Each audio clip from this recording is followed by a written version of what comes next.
He ruled the greatest empire in history.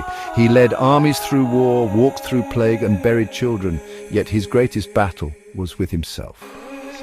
This is not just a story about an emperor, it's about a warrior of the mind, a man who lived and died with discipline.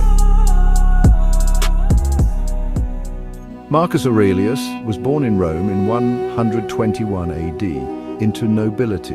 From childhood, he stood apart, drawn not to comfort but to character. At age 11, he began practicing Stoicism. At 12, he wore rough clothes, slept on the floor, and trained his body and mind in hardship. When you have trouble getting out of bed in the morning, remember, your nature is to do what needs to be done. He was noticed by Emperor Hadrian, who saw in him not just intelligence, but restraint.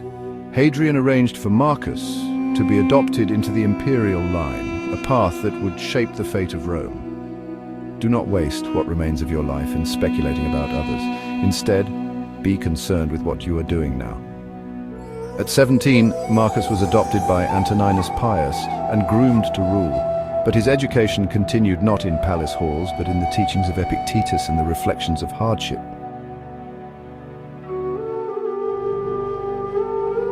In 161 AD, at age 40, Marcus became emperor. But he didn't rule alone. He shared power with Lucius Verus. This wasn't weakness, it was wisdom. Together they faced the first of many crises, the Parthian War. Lucius led the campaign in the east. Victory came at a price, disease. As soldiers returned, so did the Antonine Plague. It ravaged the empire. Marcus stayed in Rome, tending to logistics, the dying, and the shaken empire.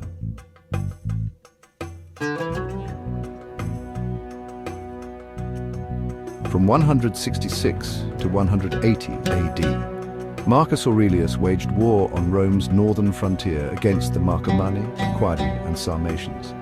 This was no ceremonial command. He lived with his legions, marched through snow, and fought side by side with soldiers.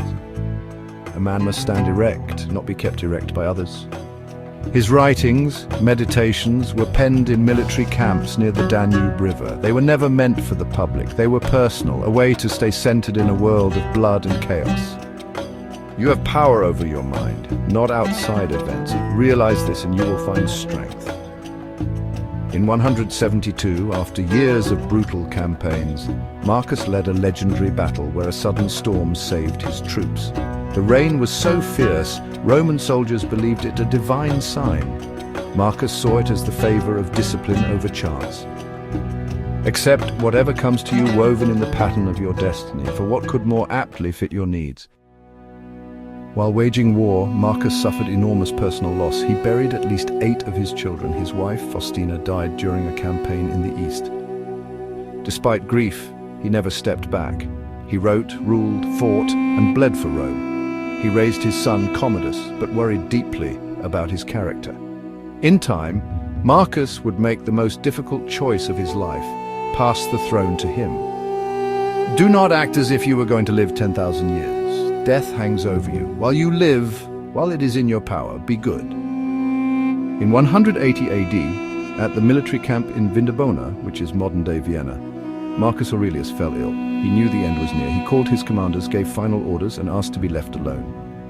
Think of yourself as dead. You have lived your life. Now take what's left and live it properly.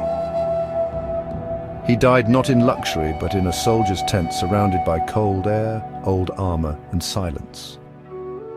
His death marked the end of the Pax Romana, the long Roman peace, and his book Meditations, left behind in private notes, became a timeless gospel of resilience. Marcus Aurelius was more than an emperor. He was a soldier who didn't just fight enemies, he fought himself. Every temptation, every fear, every doubt he met with discipline. Look well into thyself. There is a source of strength which will always spring up if thou wilt always look. He left no speeches of grandeur, no monuments in his name. What he left was a guide to manhood. The soul becomes dyed with the color of its thoughts. If you seek power, start with self-mastery. If you want peace, seek purpose. If you want to be a man, be one, even when no one's watching. This is real man. The life of Marcus Aurelius is not history, it's instruction. Live by it, lead by it, die by it. Waste no more time, be what you were born to be.